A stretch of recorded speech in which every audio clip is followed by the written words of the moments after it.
Ponakan apa, Pak? Ya. Komisaris aja diponakan Bukan sayembara, kalau lu bisa buktikan gue kasih lu umroh. Satu keluarga lu semua. Itu bukan ponakan apa, Pak? Bukan sayembara tuh, gue kasih waktu sebulan.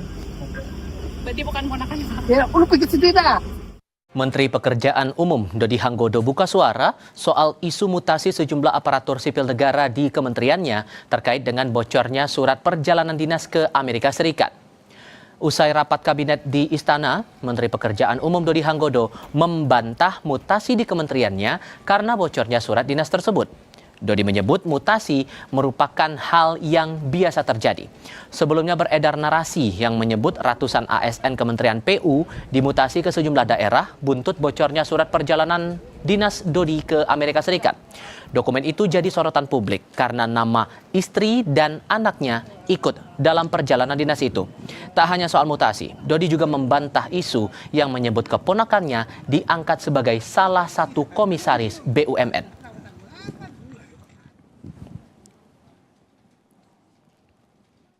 Terkait dengan apa bocornya surat apa? Nggak ada. Kalau mutasi itu benar Pak? Mutasi kan biasa aja.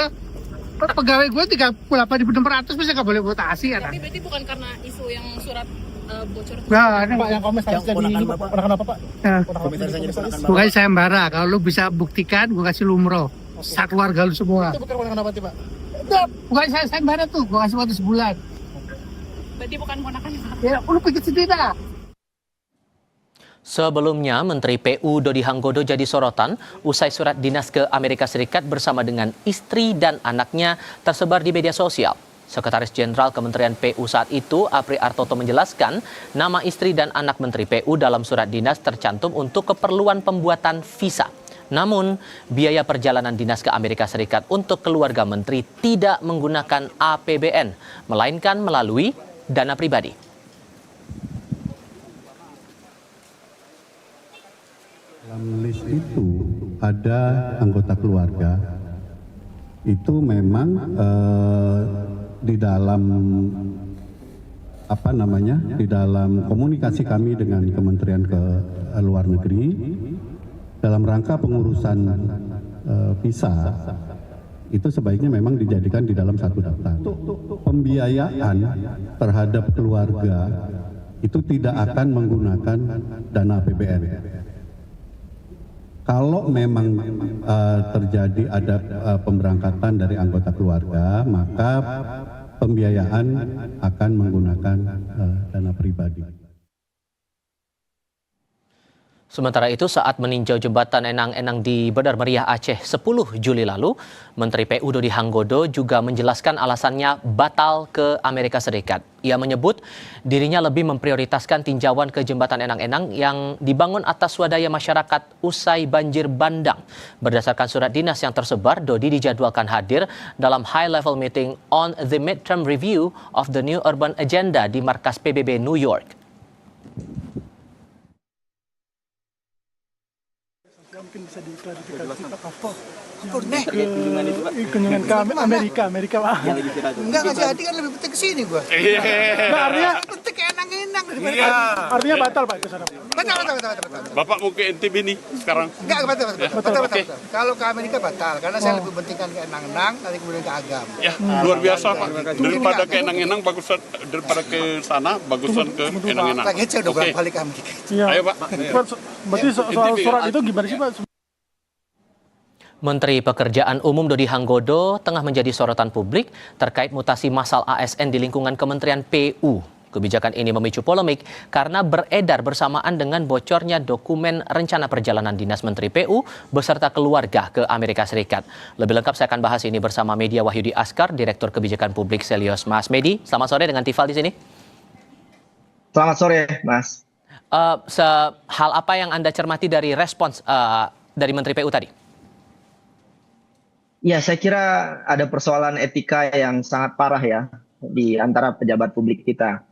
Karena dari tadi yang diulas ada hukum sebab akibat sebetulnya bahwa mutasi ini dari kesan publik ya tidak bisa dipisahkan dari kasus yang mencuat selama beberapa hari terakhir soal adanya kop negara yang di dalamnya ada kepentingan pribadi gitu. Jadi dari etika penyelenggara negara ada persoalan tentu saja. Saya hanya ingatkan juga berdasarkan regulasi, kop negara itu bukan milik pribadi. Jadi tidak bisa sekedar dimasukkan begitu saja, entah itu untuk pengurusan visa, termasuk juga untuk perjalanan ke luar negeri, memasukkan anggota keluarga itu tidak diperbolehkan. Karena lembar surat berkop negara itu kan membawa nama republik ya. Jadi penggunaannya semata-mata untuk kepentingan negara. Nggak boleh untuk kepentingan anak, saudara, kepentingan pribadi dan lain-lain. Tapi kalau Jadi kemudian ini terkait dengan sudah- mutasinya, karena kan sudah disampaikan kepada wartawan itu tadi bahwa tidak ada kaitannya, bahkan itu haknya sebagai menteri melakukan mutasi itu tadi, Mas. Iya, tapi kan mutasi setelah ini terjadi kan publik bertanya ya, kenapa kemudian direspon dengan mutasi. Saya hanya berharap Bapak Ibu yang ada di Kementerian PU juga bersuara, ASN-ASN-nya. Kalau seandainya mutasi itu terjadi karena retaliasi ya, mutasi balasan atas dasar dugaan pelanggaran yang dilakukan ASN, maka sebetulnya kita bisa lihat kembali siapa yang melakukan pelanggaran. Apakah menterinya ataukah betul ASN-nya. Dan menurut hemat saya, dari apa yang menyebar isunya di publik, lagi-lagi sebetulnya semua balik ke regulasi.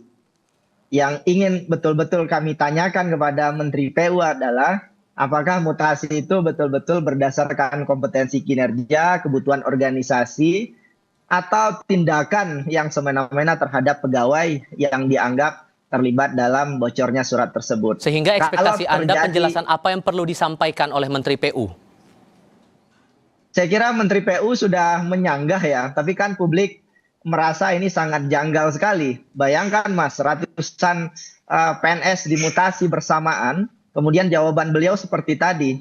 Itu sangat-sangat tidak elok sebetulnya. Apalagi mutasinya kalau kita lihat ya Mas, itu mutasinya sebagian besar ke Indonesia Timur. Jadi lebih kepada mutasi yang bersifat punishment ya. Itu yang dibaca oleh publik. Makanya menurut saya ada lembaga internal negara yang bisa melakukan intervensi, saya kira mulai dari Kementerian PAN RB termasuk Kemendagri, berkoordinasi tentu saja, dan saya kira Pak Presiden juga perlu menegur menurut saya tindakan-tindakan seperti ini, karena tidak hanya memicu kegaduhan di publik ya, tetapi mutasi ini terjadi di tengah banyak sekali hal-hal penting krusial lain yang harus dilakukan. Ini persoalannya kan sederhana, awalnya karena surat yang bocor, terus kemudian heboh, kemudian tiba-tiba ada mutasi ratusan orang begitu. Anda membaca Jadi, termin, walaupun kemudian ya- sudah dibantah oleh Menteri Dodi bahwa itu ada kaitannya. Ya, lagi-lagi karena saya bukan orang pemerintahan ya, ada lembaga pengawasan pemerintah yang harus melakukan intervensi lebih jauh sebetulnya apa yang terjadi. Cuman yang saya khawatir Mas, terus terang, ini lebih kepada dampak tidak langsungnya ya. Ketika kesan hari ini bahwa yang dimutasi ratusan orang itu adalah karena bocornya surat itu kan yang ditangkap oleh publik hari ini. Maka pelajaran yang akhirnya diambil adalah banyak ASN yang nggak berani jujur sekarang. Gara-gara itu takut untuk kritis, takut mengungkap kebenaran, takut dimutasi ke Indonesia Timur begitu.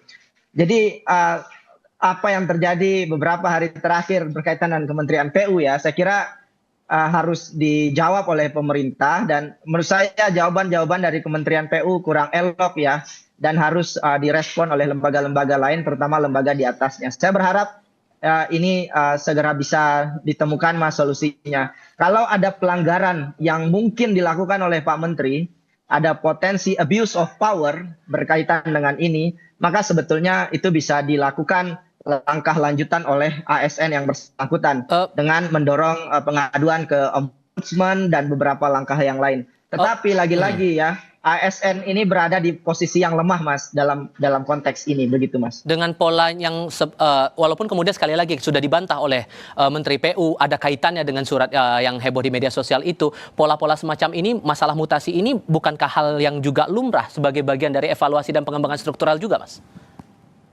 Mutasi itu hanya salah satu ya dari banyak cara melakukan efisiensi birokrasi, peningkatan kinerja pegawai. Dan ada aturannya Mas, peraturan nomor 17 kalau tidak salah tahun 2020 berkaitan dengan mutasi ini. Cuman kan yang jadi pertanyaan, ini mutasi terjadi persis setelah surat ini beredar. dan itu ratusan orang begitu ya. Jadi perlu ada lembaga independen lagi-lagi menurut saya yang perlu mendeteksi ini, karena ini hak dari ratusan orang tersebut ya yang sayangnya dimutasi ke Indonesia Timur begitu Mas. Jadi untuk mengatakan bahwa wah ini kan hak saya melakukan mutasi, nggak bisa begitu juga. Mutasi itu ada aturan undang-undang, peraturan pemerintah yang melekat di dalamnya. Apakah betul karena kebutuhan di Indonesia Timur itu? Apakah betul karena aturan jenjang karir pegawai yang bersangkutan? Apakah betul karena itu? Nah, ini yang jadi pertanyaan publik. Jadi saya harap ya ASN bisa bersuara, entah itu selaku kolektif, entah itu lewat Korpri, ataupun mungkin ASN yang bersangkutan kemudian bisa menyampaikan hal ini kepada lembaga-lembaga tertentu agar ini bisa ditindaklanjuti. Begitu Mas, semoga bisa menjawab. Baik, Mas Bedi, terima kasih banyak sudah berbagi pandangan bersama kami kali ini. Selamat sore, Mas. Ya.